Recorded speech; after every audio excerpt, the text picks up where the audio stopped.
Have you ever stopped and asked yourself, whose life am I really living? Is it yours? Or is it the version shaped by other people's expectations, demands, and silent rules? So many of us wake up every day and rush into a life we didn't consciously choose, a job we tolerate, a relationship that drains us, obligations that don't align with our soul. Why? Because we've been trained, subtly, consistently, to believe that our value lies in how much we give to others, that being available is a virtue, that being overworked is a badge of honor.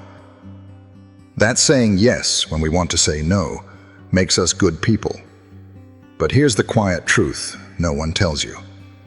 The world doesn't reward selflessness the way you think it does. It replaces it. It forgets it. We live in a society that will gladly take everything you offer and still ask for more. And the more you pour out, the more invisible you become. That's not noble. That's self-erasure. Now let me be clear. This isn't a message about selfishness. This is about clarity, about having the courage to define who you are and what you stand for. This is about discipline, not in chasing success, but in protecting your energy.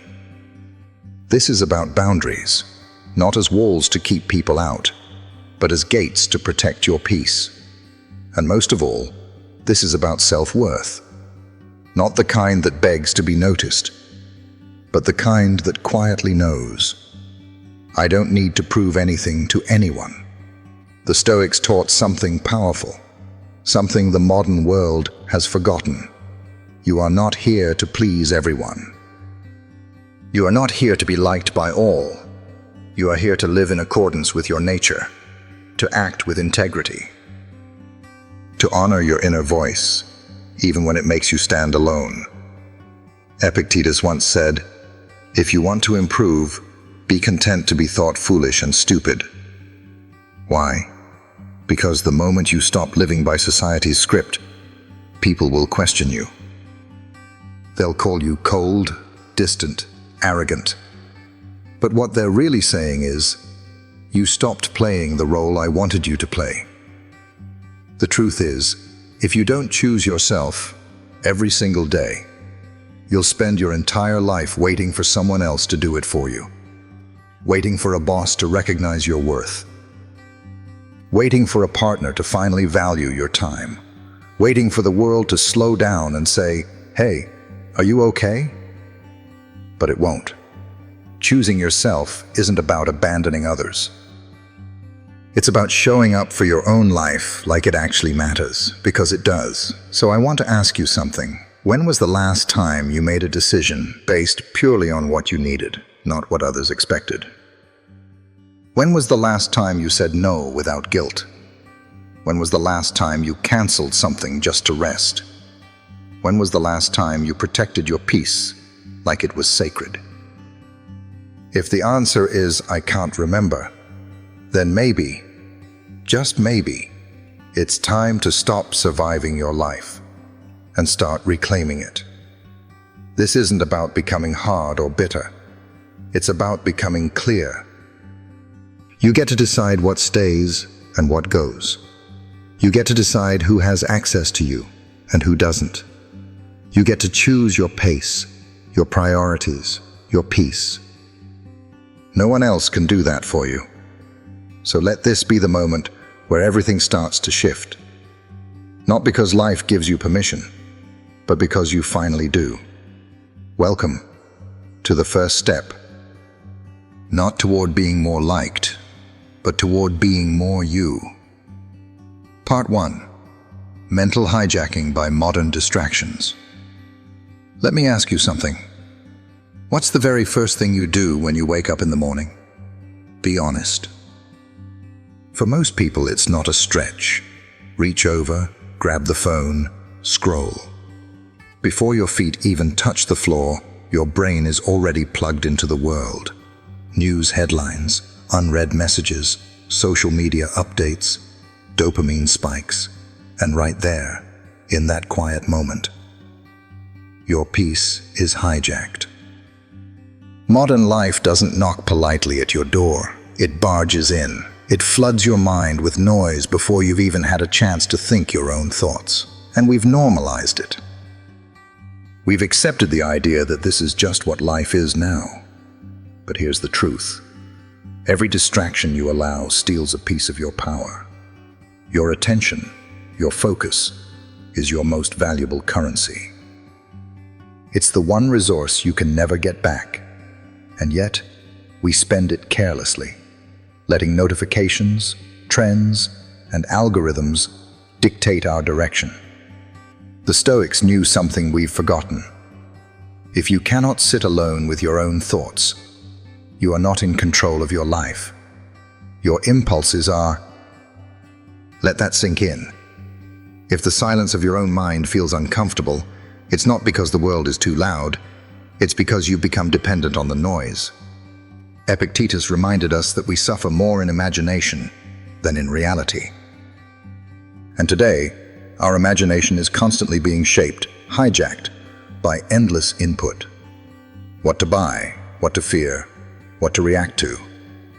So if you're feeling scattered, anxious, easily irritated, unable to focus, this isn't a flaw in you.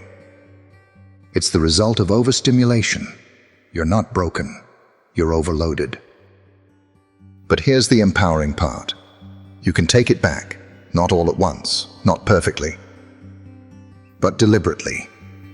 You can reclaim your mind, one conscious decision at a time.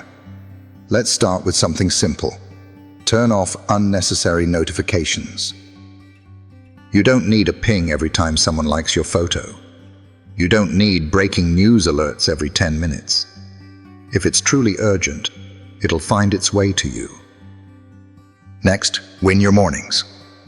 The first 30 to 60 minutes after you wake up, that's prime real estate for your mind. Guard it fiercely, stay offline, make coffee in silence. Read, meditate, take a walk. Think your own thoughts before the world throws its chaos at you. And most importantly, ask yourself one powerful question throughout the day. Is this serving me, or is this distracting me? That one question can shift everything. Before you open that app, before you click that link, before you scroll just one more time, pause. Ask, does this align with who I want to become? Or is this just filling the space to avoid discomfort? Because real growth doesn't happen in noise. It happens in stillness.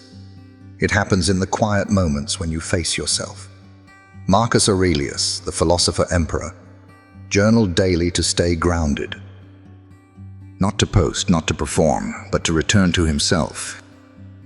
And if the most powerful man in the world at that time made stillness a priority, what's our excuse? You don't need to become a monk. You don't need to delete everything and move to the mountains. But you do need to choose. Every day, in small ways, you can decide to own your attention or let someone else own it for you. So, next time you reach for your phone in the morning, stop. Breathe, and remember, your mind was not built to be constantly stimulated. It was built to create, to reflect, to focus, to feel deeply. Don't give that away to algorithms. You're not here to be constantly reactive. You're here to live deliberately. Part 2. The illusion of no time.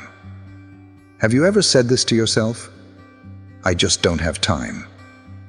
It rolls off the tongue so easily. We say it to justify skipping the gym, delaying the dream, avoiding the difficult conversation, postponing the thing we know matters. But let's be honest, time isn't missing. It's being stolen, not by anyone else, but by distraction, by overcommitment, and by our own habits of avoidance. We don't lack time, we leak it. We scroll through hours of content we barely remember. We jump from tab to tab, conversation to conversation, living in a fog of false urgency. And then we wonder why the days feel short and the dreams feel distant. But here's the truth the Stoics knew. Every moment is a chance to live with purpose, or let it pass in noise. Marcus Aurelius, yes, the emperor of Rome, the most powerful man of his time, somehow found the time to reflect, to write, to think deeply. His personal journal became Meditations, one of the greatest philosophical works in history. So if an emperor burdened with wars, politics, and the fate of a massive empire could make time for inner stillness, what's really stopping us? It's not the calendar. It's our choices. The good news? You don't need more hours. You just need more intention. Let me share a few practical ways to reclaim your time, starting today. First, identify 3 key tasks each day. Not 30, not everything. Just 3 things that, if completed, would move your life forward. They don't have to be big, but they must be meaningful. The power here is in focus. If everything is important, nothing is. Second, try the 5-minute rule. If there's something you've been dreading, starting a project, cleaning a space, making a call, just tell yourself, I'll do it for 5 minutes. That's it. Why? Because the resistance isn't in the task, it's in the starting. And once you begin, momentum takes over. Third, apply the Pomodoro technique. 25 minutes of focused work, followed by a short break. That's 1 Pomodoro. You don't need to grind for hours without stopping. You need short, focused sprints, followed by intentional rest. It trains your brain to engage deeply and then release. And here's the most important part. Discipline is not punishment. It's not about being harsh on yourself. It's about self-respect. It's you saying to yourself, my time matters. My energy matters. My life is mine to shape. That's the core of Stoic practice. Aligning your actions with what truly matters. Not letting your days be ruled by impulse or convenience, but by character and clarity. Seneca once wrote, "It's not that we have a short time to live, but that we waste a lot of it." And when you look back, 5 years, 10 years from now, you won't remember the endless to-do lists or the noise. You'll remember what you showed up for, what you built, loved, became. So next time you catch yourself saying, I don't have time, pause, breathe, and ask yourself, where is my time actually going? And what would it look like to take some of it back? Because time isn't hiding from you. It's just waiting for you to stop leaking it and start owning it. And the best time to begin is now. Part 3. Silence over hype. How often do you talk about your goals, your plans, your ambitions, your dreams? And how often do you follow through quietly? See, we live in a world obsessed with announcements.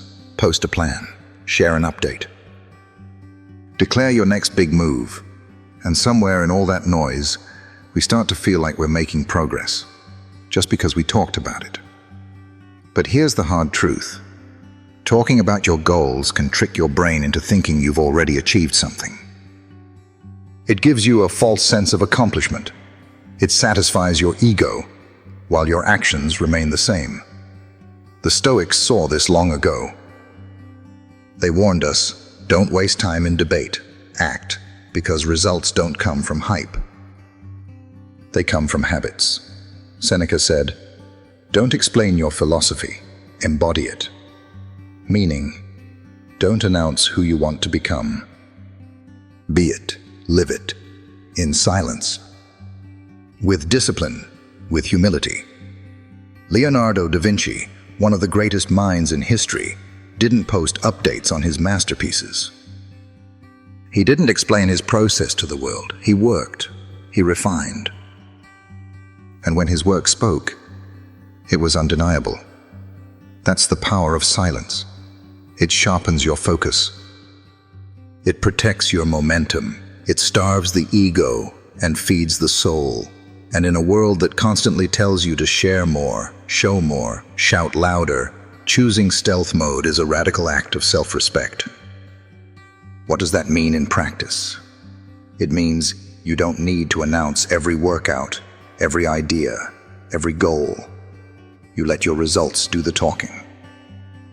You celebrate privately, not because you're hiding, but because you're building something real. Here's something simple you can try.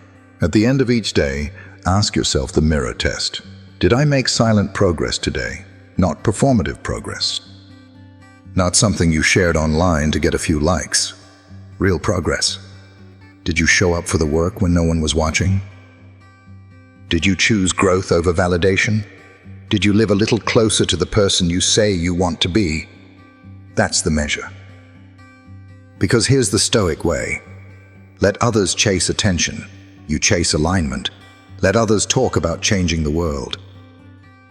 You change yourself, and in doing so, you influence the world far more deeply than words ever could. It's not about staying silent forever. It's about knowing when to speak, and more importantly, when to stay grounded in quiet action. Silence isn't weakness. It's strength under control. It's a sharpened blade that doesn't need to be waved around to prove it's real. And here's the beautiful part. When you move in silence, people don't expect your next step. They don't see your growth coming. And when the results show, there's no denying them. Because you weren't performing, you were preparing. So if you're tired of feeling stuck, if you're overwhelmed by the pressure to keep up or be seen, step back. Close the door, stop explaining, and start executing. The world doesn't need more talkers. It needs more doers. Let your discipline be louder than your declarations. Let your actions be stronger than your opinions. Let your results speak with a volume that silence makes possible, because hype fades. But mastery, that's built in the quiet. Part 4, the power of your circle. Let me tell you something most people underestimate. Your environment shapes your elevation. Not just where you live, but who you live around. Your circle, your crew. The people you text, call, follow, listen to. You become who you spend the most time with, and whether you realize it or not, your circle is either stretching you or shrinking you. Let that sink in. If you're surrounded by people who constantly complain, who play small, who mock growth, who scoff at discipline, eventually that energy rubs off on you. Not because you're weak, but because you're human. We're wired for belonging. We unconsciously conform to the emotional tone of the group.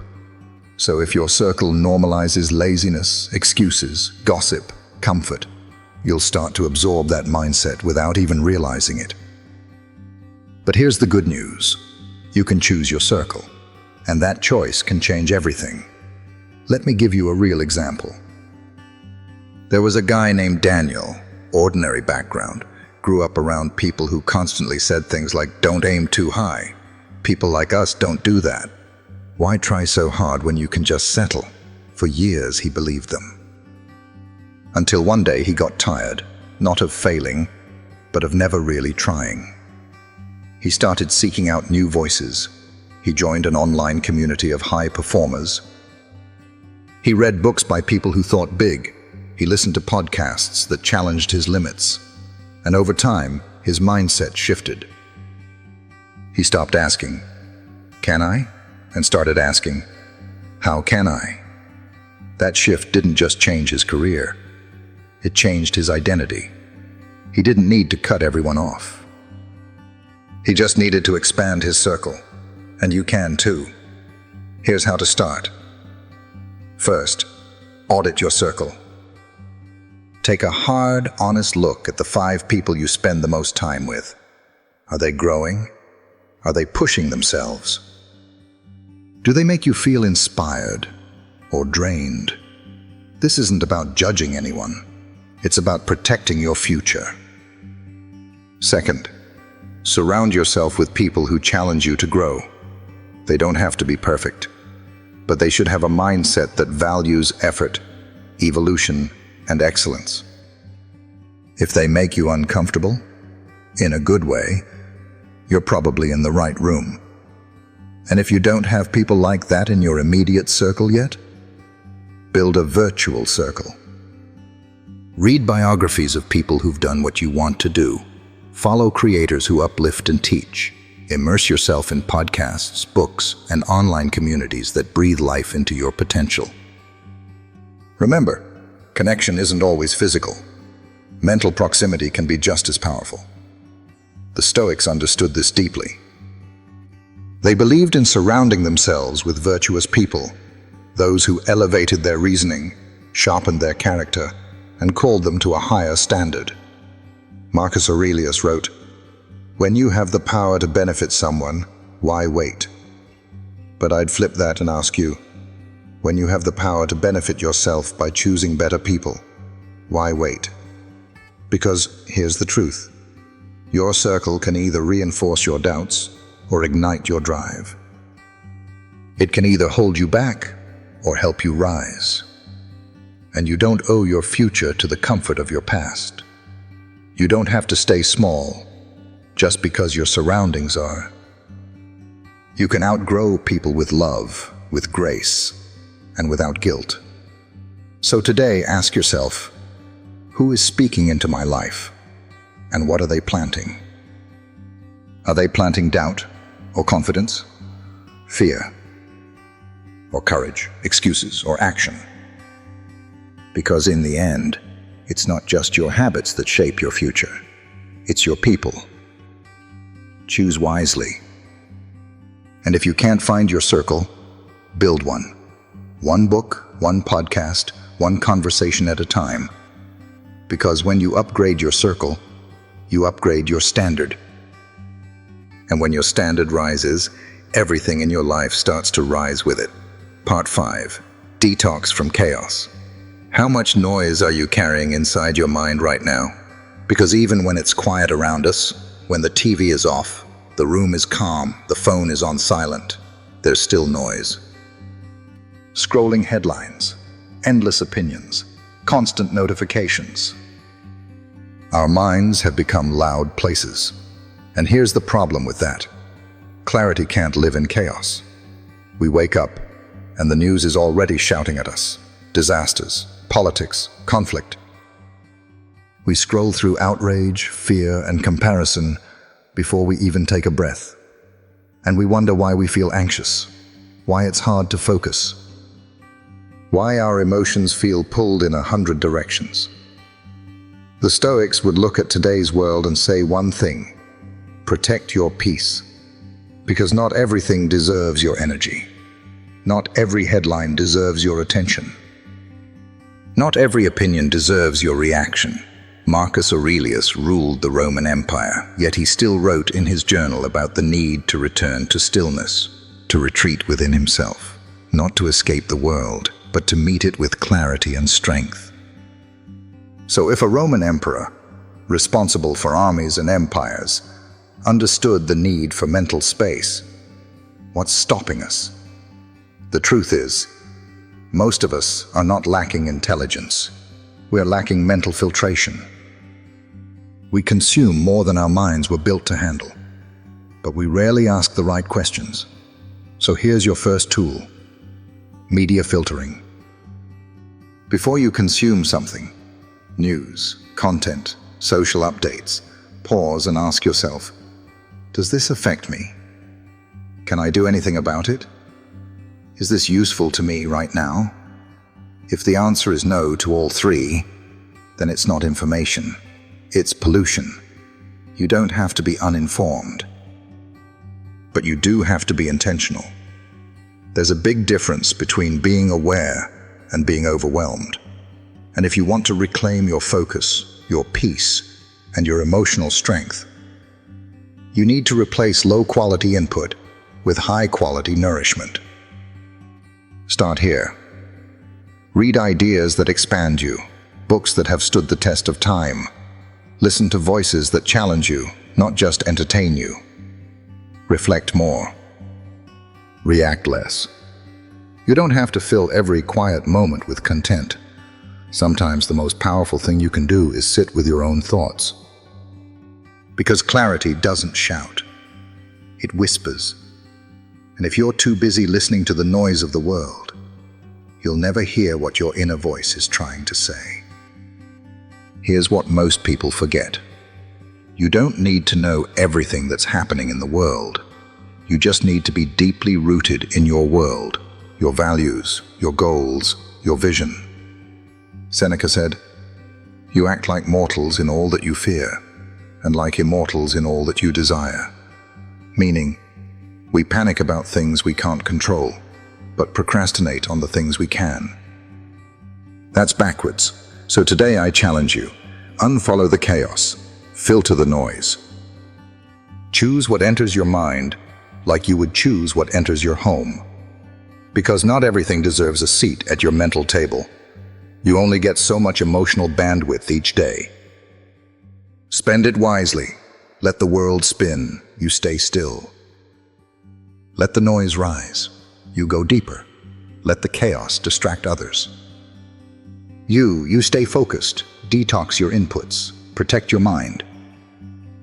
And you'll be amazed at how much clarity was there all along, just waiting in the quiet. Part 6. Energy is your currency. Let's talk about something more valuable than money, more limited than time, and more powerful than talent. Your energy. You only get so much of it each day, and where you spend it determines your quality of life. Most people think burnout comes from doing too much, but in reality, burnout often comes from caring too much about the wrong things. You give your energy away to petty arguments, to internet drama, to people who trigger you on purpose, to things that won't matter next week, let alone 5 years from now. And by the time it's evening, you're exhausted, and yet you didn't even touch what truly matters to you. That's the hidden cost of emotional reactivity. It drains the energy that could have built your future and spends it defending your ego.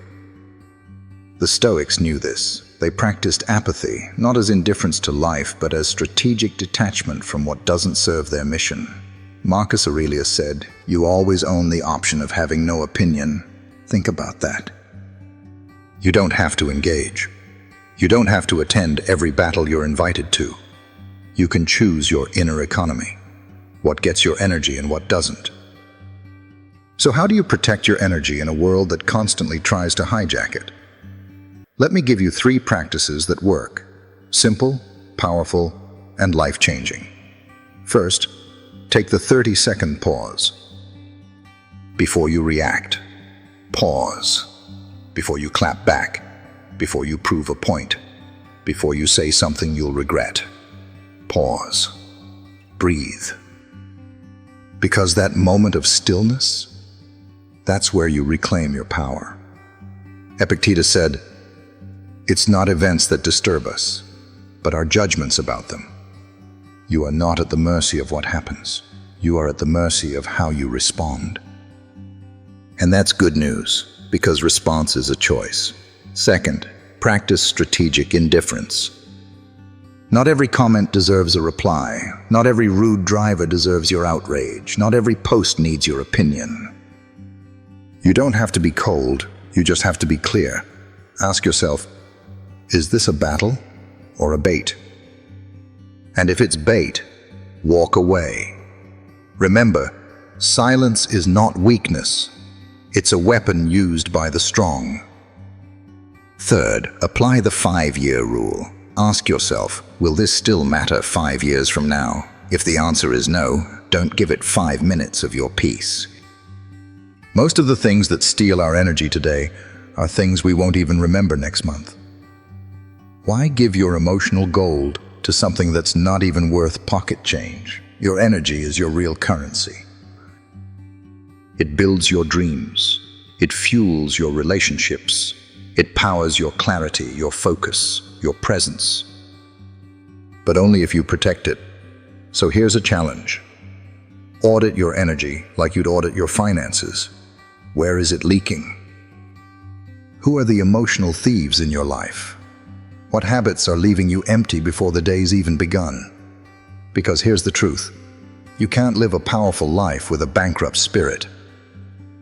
Every day you're either investing your energy into what builds you or spending it on what breaks you. And when you learn to master your emotional responses, when you stop giving away your peace for free, that's when life starts to feel lighter, more focused, more yours. So the next time you feel triggered, pause. Ask, is this worth my energy? Will it matter in 5 years? Or is this just noise pulling me off course? And if it's the latter, smile, breathe, and walk away. Because you've got places to be, dreams to build, and a life that deserves the best of your energy, not the leftovers. Part 7. Embrace solitude. When was the last time you sat in complete silence? No music, no screens, no notifications. Just you, your breath, and your thoughts. For most people today, that idea is almost terrifying, not because they fear loneliness, but because they fear what might come up when the noise fades. See, silence has a way of revealing things we've buried under distractions, unprocessed emotions, unasked questions, truths we've been avoiding. But here's the paradox. What we fear most, solitude, is exactly what we need to reclaim our inner strength. The Stoics knew this. They didn't chase busyness to feel important. They sought solitude to become clear. Marcus Aurelius ruled millions, yet he carved out quiet time to journal, to think, to return to himself. He believed that without moments of stillness, a person becomes a stranger to their own soul. And in today's hyper-connected world, that wisdom is more urgent than ever. We're always plugged in, always watching, reacting, scrolling, consuming, but rarely reflecting. And here's the truth. If you don't learn to be comfortable in your own presence, you'll forever depend on the presence of others to feel whole. That's not independence. That's a trap. Real confidence. Real clarity? It doesn't come from crowds or applause. It's born in stillness. It's built in the quiet moments where no one's watching, where it's just you and the mirror. And the question becomes, do I like the person I'm becoming? Solitude isn't about isolating yourself from the world. It's about coming back to center, so that when you do return to the world, you're anchored. You're intentional.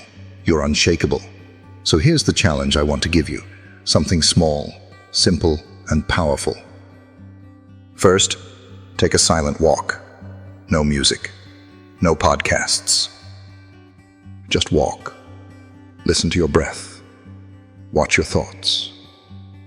You might be surprised what rises to the surface when you finally stop running. Second, eat one meal without distractions. No phone. No TV, just taste. Presence. It's not just a meal, it's a meditation, a reminder that not everything needs to be done with noise. Third, try a silent afternoon, a few hours. No input, just output. Think. Journal. Reflect. Let your mind breathe. Because here's the thing, your soul doesn't speak through notifications, it whispers through quiet. Seneca said, "We suffer more often in imagination than in reality," and solitude is where you learn to separate the two. To challenge the stories in your mind, to get honest about what's real and what's just fear dressed up in volume. You don't need to run from silence. You need to lean into it, because in that stillness, you'll find clarity, you'll find peace, you'll find you. And when the world tries to pull you in 1,000 directions, you'll know where you stand. So don't fear solitude. Practice it. Cultivate it like a skill, because the stronger your relationship with yourself becomes, the less approval you'll need from the outside. And that, my friend, is true freedom. Part 8. Train your mind daily. We train our bodies. We manage our finances. We organize our homes. But how often do we train the one thing that shapes it all, our mind? Here's a truth most people miss. Motivation fades, but systems stay. It's easy to feel fired up after watching a powerful video or hearing a great speech. But what happens the next morning when life gets messy and the energy is gone? That's when most people fall off. Not because they're weak, but because they never had a system in place to catch them when motivation disappeared. Marcus Aurelius understood this well. Every day, without fail, he would write. Not to impress anyone. Not for a book deal. He wrote to discipline his thinking, to return to himself. To sort through the noise and reconnect with what truly mattered. That's the heart of Stoicism. Not just reacting to life, but preparing for it. So if you want to live with strength, calm, and clarity, you don't need more hype. You need a mental training routine. Let me walk you through 3 tools that work. Simple, effective, and powerful when practiced daily. Tool number 1, create a daily mantra. This isn't some feel-good affirmation. It's a guiding principle that anchors you. Something like, discipline over distraction, peace over impulse, character over comfort. Pick one that speaks to who you're becoming. Write it down, repeat it in the morning, revisit it when things get chaotic.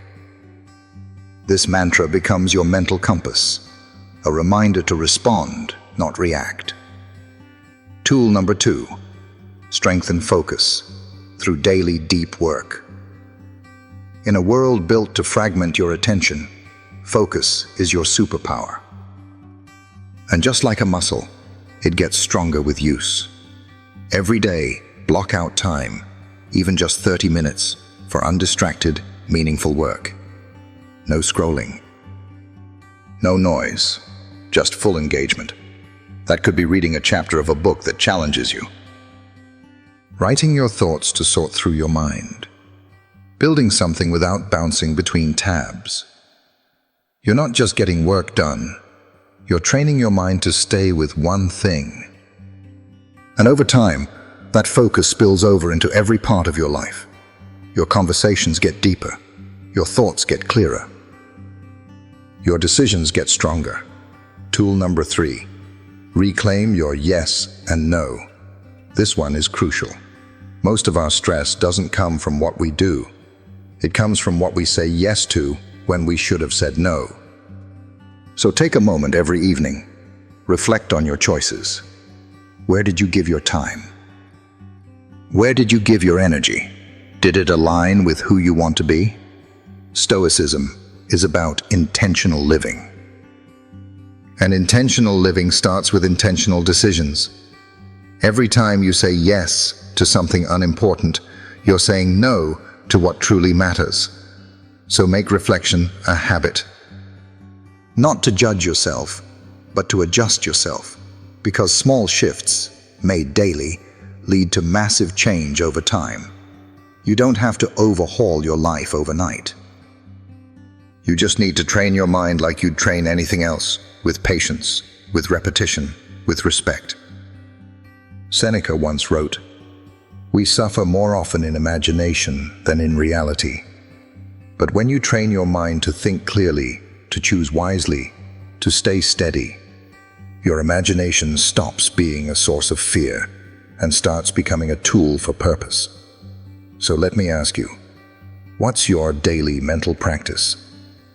Do you journal? Reflect? Set intentions? Or are you waking up and letting the world dictate your mindset for you? Because here's the truth. You don't rise to the level of your inspiration. You fall to the level of your training. So train your mind. Every day. Because the stronger it becomes, the calmer your life gets. And in a chaotic world, calm is the ultimate edge. Part 9. Stop waiting. Start acting. Let's be honest. How many things in your life have been put on pause? Not because they're impossible, but because you're waiting to feel ready, waiting for the right mood, the perfect plan. The magical burst of motivation. We've all been there. And yet deep down, we know the truth. Readiness is a lie. It's the mind's way of avoiding discomfort, disguising it as preparation. But the Stoics would tell you, you don't need to feel ready to begin.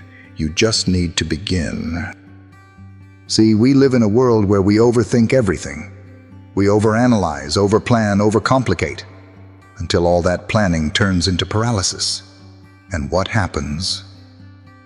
Days pass, weeks go by. We're still stuck in the same place, holding ideas in our heads that never made it into action.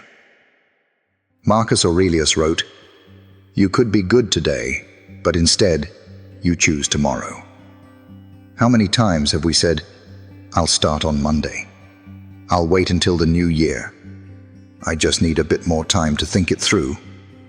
But the truth is, thinking isn't doing. And often, the cure for anxiety, for hesitation, for self-doubt, isn't another motivational quote. It's movement. Action is the antidote, not massive action. Not perfect action, just any action. Write 1 paragraph.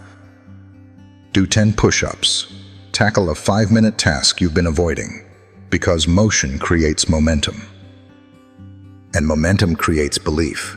When you act, even in small ways, you shift your identity. You go from someone who wants to someone who is doing. And that change, it's everything. Let me tell you something I've seen in every high performer, every Stoic practitioner, every disciplined mind I've ever studied. They don't wait for motivation. They create it through movement. You don't build confidence by sitting around thinking about what you could do. You build it by doing, even when it's uncomfortable, even when it's messy. Seneca said, "It's not because things are difficult that we don't dare. It's because we don't dare that things are difficult." So let me challenge you right now, today. What's one small thing you've been putting off? Not the life overhaul, not the 30-step master plan, just one tiny win you can create in the next 10 minutes. Can you take a walk instead of scrolling? Can you open a blank document and write that first messy sentence? Can you finally send that message, make that call, clean that drawer? Don't underestimate the power of small steps. They're not just progress, they're proof that you're in motion, and motion is magic. Every time you show up, even just a little, you reinforce something critical. You are not stuck. You are not powerless. You are not waiting for life to happen to you. You are creating it. The Stoics believed in immediate action, not impulsive, not reckless, but deliberate movement. Because life is happening now, not tomorrow, not someday. So if you're waiting for a sign, this is it. Start, even if it's ugly, even if it's imperfect, even if you're scared, because done is better than perfect. And momentum matters more than motivation. So stop waiting. Stop overthinking. Start acting, because the longer you wait to begin, the further you drift from who you're meant to become. Part 10. Final message. Choose you. You weren't born to live life on autopilot. You weren't meant to wake up tired, scroll your mornings away, shrink to fit others' expectations, and end your days wondering where the time went. You were meant for more. More clarity, more purpose, more peace, but none of that comes by accident. Because the truth is, no one's coming to rescue you. Not the perfect job, not the perfect relationship, not the perfect timing. If you want to change your life, you have to choose you, not someday. Not when it's convenient, not when everyone else approves, now. And choosing yourself doesn't mean becoming selfish. It means becoming responsible for your energy, your attention, your future. It means asking yourself hard questions like, what kind of life am I building? What kind of mind am I cultivating? And am I living in a way that truly honors who I could become? The Stoics believed that a man's strength isn't in how loud he is, it's in how consistent he is. The strongest men aren't loud, they don't explain, they simply rise. So let me ask you this. What if the real flex isn't how busy you are, but how centered you are?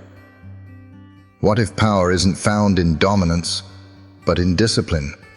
What if your best life isn't found in more, but in less? Less noise, less distraction, less pretending. You don't need 1,000 strategies. You need one truth. Your daily actions shape your identity. Every time you say no to distraction, you're saying yes to your growth. Every time you choose presence over noise, you reclaim your peace. Every time you follow through, quietly, consistently, you're rewriting your story. And that story doesn't need applause. It just needs truth. So build your life in silence. Let your results be your voice. Let your calm be your confidence. Let your peace be your power.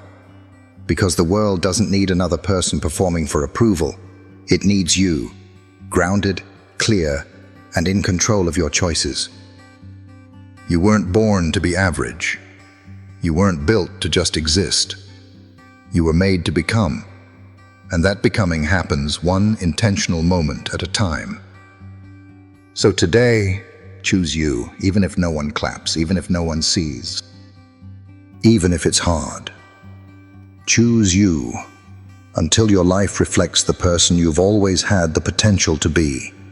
And when doubt whispers, who do you think you are to live like this? Answer boldly, I am the one who finally chose myself. And that changes everything. If this message spoke to something deep in you, don't let it stop here.